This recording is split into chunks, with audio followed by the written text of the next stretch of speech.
Dassie. So let me start by introducing you guys. This is BG Dassie. She is an upcoming artist who I am privileged to manage. She is also the niece of the legendary BG Knockout, the real mother effing G. You guys, Cleve laughs at me because I don't say the bad word. I'm Muslim. I can't be doing that. No, but the real mother effing G. This is the blood niece, and she is known as Lil Miss Knockout. Okay, so BG Dassie, thank you for joining us. And she's got some singles coming up, and she's also going to be touring with Bloodline Harmony and us very, very soon. So, how do you feel about that, Dassie? Say that again. How do you feel about touring with Bloodline Harmony? I'm excited. A little bit nervous. I know. Excited. Yes, yes. Now, how do you feel about interviewing this hit producer here? Day one. I know. Do you have any questions that you want to start with? This is a hit producer over here. He's produced songs for Snoop Dogg. Who else? Give us some names that he works with day one. How do you feel being Snoop Dogg producer? How does it feel? Like a dream. It doesn't feel real. I grew up playing Snoop Dogg music, and to know that he knows my name and he looks forward to like working with me and getting in the studio, and you know, just it's crazy. Just like the whole dynamic. I never thought. Actually, I did think it, but now that it's true, it's like it's not true. It's the farther. It's like the craziest thing I could imagine, because I never knew how to plan it to happen. I just felt like it was something that I wanted to do and that it should happen. And so with it actually happening, coming to like reality, it's kind of like make believe sometimes. Wow. Still, after so many years, it still feels like a dream, huh? It still feels like, yeah. And you know what? I've seen Snoop Dogg shouting you out on a whole nother interview with someone else. Yeah. He was like, day one, now that is the dopest producer. If you're working with day one, then you're good. And that was just really, really awesome. Very sincere, very genuine. Yeah. Amazing. That's amazing. Yes, yes. I met him once. Yes, yes. Is there anything else you want to ask? If not, I have a question. It'll come to my mind. Okay, okay. And then also, be on the lookout for Cleve the Harmony God, because he will be joining us. Okay, so day one. Yeah. When did you first meet Snoop Dogg? How did you link up with him? I first met Snoop probably like at about 2008, I think. Okay. Another artist I was working with like took me to this event that he was going to be at. He was like, "Man, I'm gonna take you to go meet Snoop tonight." And I had already previously worked with other people like around Snoop, but this was my first time actually like meeting him and him knowing who I am. Like I had been around him before, but he didn't know who I was or what I was capable of or anything like that. So Maglucci hit me one day, and Maglucci was like, "Hey, we're going to go meet Snoop at the club tonight. Like, you coming with me?"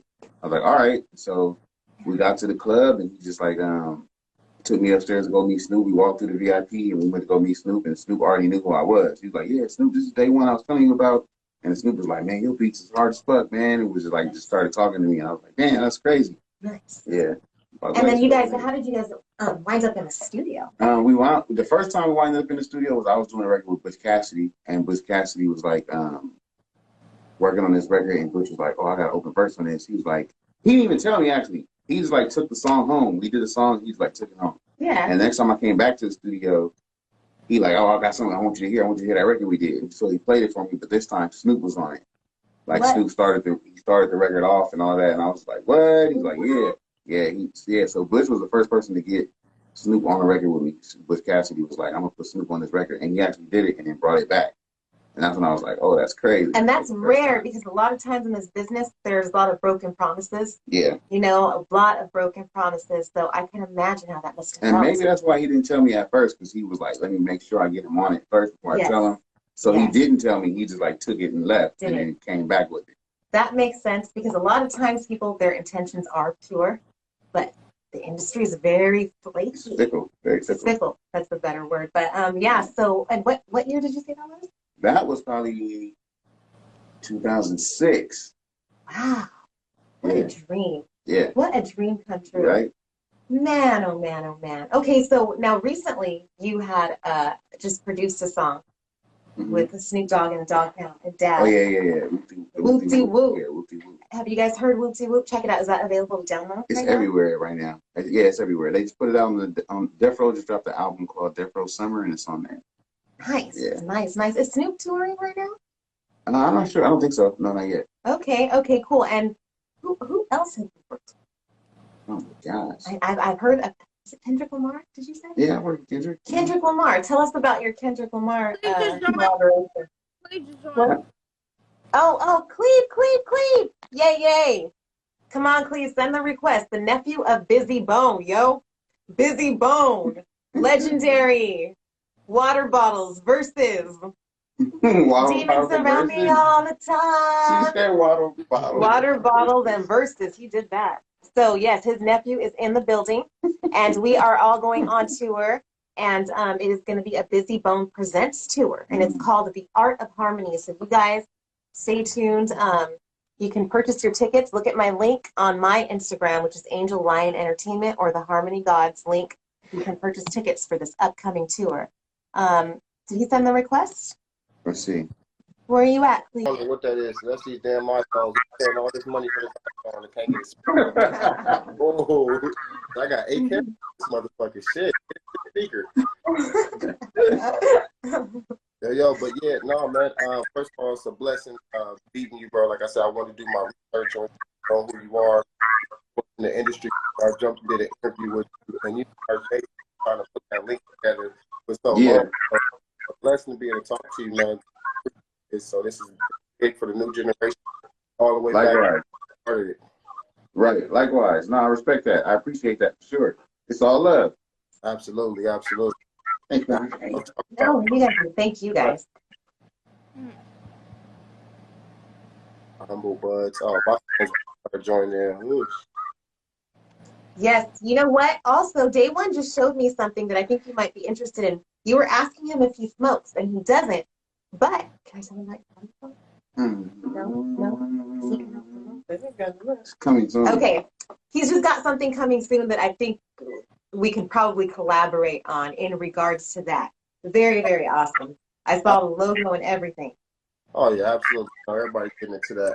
Everybody into the medical industry, especially rappers, producers, stuff right now. Use our face and our name and our brand for what it is, and get close to like, hey, this is Day One strand. What is it? It's the Right. strand. Right. Yes. Now I've been trying to get you and Day One to collaborate. Humboldt 707. Okay. I've been trying to get you and Day One to collaborate. Have you listened to his music? Yeah. Oh. Yeah. Listen to what you said. Yeah. Amazing. Yeah. So when's that going to happen? I'm putting you guys on the spot. Man, I'm ready. It's time with me. My schedule, I can't lie to nobody. Anybody who know me, my schedule is like horrible. Like it's like the worst schedule. Like from acting, martial arts, movies. I gotta pick shoes on the day. Like man, I to Africa next week. Nah, but no, it's a blessing. I want to do it soon. Like I definitely, it's definitely overdue. Both generations, the industry, from like I said, the OG hip hop. Appreciate what we're gonna do. Yes. Now I've heard that Day One has worked with a few Bone Thug members. Yeah, I worked with Fletch before and Busy Bone. Oh, but we never met. We didn't meet. It was through like a mutual party. So it's crazy. I still have the record. We just haven't finished the record. Oh, damn. Yeah, Busy Bone did his verse, but that's all I got so far. Just his verse. So what else do you need? Shoot, somebody else. How about Cleve? Can Cleve get on that? Sure. Uh-oh. Look what I've created here. So how about that, Cleve? Would you jump on that track with your uncle and Day One's production? It's crazy. He's looking for another rapper. It's definitely crazy. His phone froze. He froze. Is he frozen? Okay, he's frozen. All right, Dassie, back to you. Fine. Back to you, young lady. When are you going to be here to record? I'm trying, I say probably in a couple weeks or next month. Okay. I'm trying to go to Vegas next month so I can visit. So they're right in Ohio? No, Cleve's in California, Dassie's in Ohio, Junior's in Ohio with Dassie because they are a couple. So Crazy Bone's son and BG Knockout's niece are a couple. Well, you just exploded my brain. Yes, isn't that so beautiful? And I got to help nurse it and put it together. What? And they're very sweet. I think they can teach. What? They can teach couple. They need to. You guys need to do a class Hell no. on how to properly couple. They You probably guys are great. they probably a super gangster ass couple. They're just, honestly, they're so They're super gangster ass couple. They're so beautiful. You know, Damn. you know what's crazy in the industry? It's so shady. She's got people that support her. You know, they're all up in her stories. They like her stuff. And they know she dates Crazy Bone Jr. And they hit up Crazy Bone Jr. in his DMs talking about, boo, when did we get behind her back? And you know what? And he tells her, he's like, look at this. Ugh, yuck. He doesn't like it. So if you're on our live right now and you're fronting like you support BG Dassie, but you really want her man, we beat people up for that. We'll just let you know. Well, anyhow, back to, well, hey, God don't like ugly. I destroy evil so that people can enjoy life. Oh my God. And speaking of that, so it be people that be trying to act like they cool me to get closer to my uncle. Like, I don't like clout chasers. That's They're everywhere. They're everywhere. But you know what? I want Day One to go on tour with us. Would you go on tour with us? We have a tour at the end of August. We have Florida in October. Mm-hmm. And you will get paid. We get the whole door fee because my dad, he owns one of the venues. Whole door fee. I'm there. Let's go. Let's go.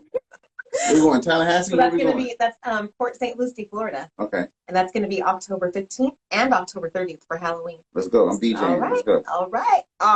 That's dope. So when Cleve gets back, he's going to be DJing at our show. Nice. Okay. Now, how old were you when you first became interested in producing? I probably was 17. Wow. Because I was trying to be an artist, so I wasn't interested in producing.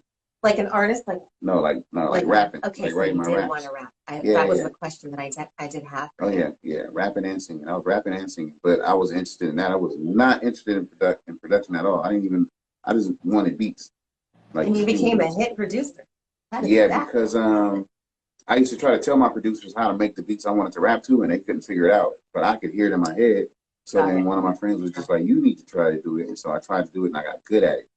And then when I got good at it, I started getting paid for it, and that's what made me slow down on writing and just pick up production full time. It started paying me faster than writing, and so the money was the motivation. After that, it was just like, okay, yes, it seemed more lucrative. And it became your passion, would you say? Yeah, I always had a knack for music, but I didn't know how to produce. So it's kind of like one of those things where you don't know you like it until you try it. Right. I knew I liked music. I just didn't know that I would like making it from scratch. Right. Now, what about rapping over your own production? It's still one of the hardest things to do. I can do it. I've done it, but it's one of the hardest things to do because I'm so analytical about how I produce the record to where after I finish producing it, finding how to write to it seems more complicated sometimes. Interesting. I can write to somebody else's beats faster than I can write to my own. That is very, very interesting. Who we got here? Does anybody have any questions? What's up, my guy, the Harmony God, 7th sign, Rebirth? Okay, CNO soldiers. All right. I have another question for Day One. Okay. What type of music did you listen to growing up? A little bit of everything. My mom was playing 80s, like R&B, so I grew up on that. My grandma was playing like 60s soul. Nice. Like 60s and 70s, like soul music. And so I grew up on 60s and 70s, like soul, doo-wop shit. And then my mom was playing like 80s and 90s, like R&B. Like through the 90s, though, it was straight R&B. And then hip-hop didn't come till like later. So was your first major production with Snoop Dogg, or was it with a different artist? No, my first major placement was with Sony Records, and it was with Lil Flip from Texas. Oh, a lot of people do not know that because his album had got shelved. Oh no. Yeah, but I already got paid. They had already cut the check. It was coming out on Sony. It was a double album, and then they dropped him or whatever. I don't know what happened. So how does that work? Other artists heard his music and hit you up. How did you get to work with other major artists? Nah, none of that happened. Like some people think when you get a major placement that it's like the floodgates open. That is not what happens. Not at all. Okay. Like you have to still continue to grind and meet people and network. Got it. And you use that as leverage. Like, oh, I've done this. But other than that, you still have to get out there and do your footwork and meet people. Like they don't send Fall in people your to lap. you. Yeah, Right, no. right. Now, there was a question I was going to ask that I forgot. I remember now. Okay. What was the song that you worked on with Kendrick Lamar? Me and Kendrick have did like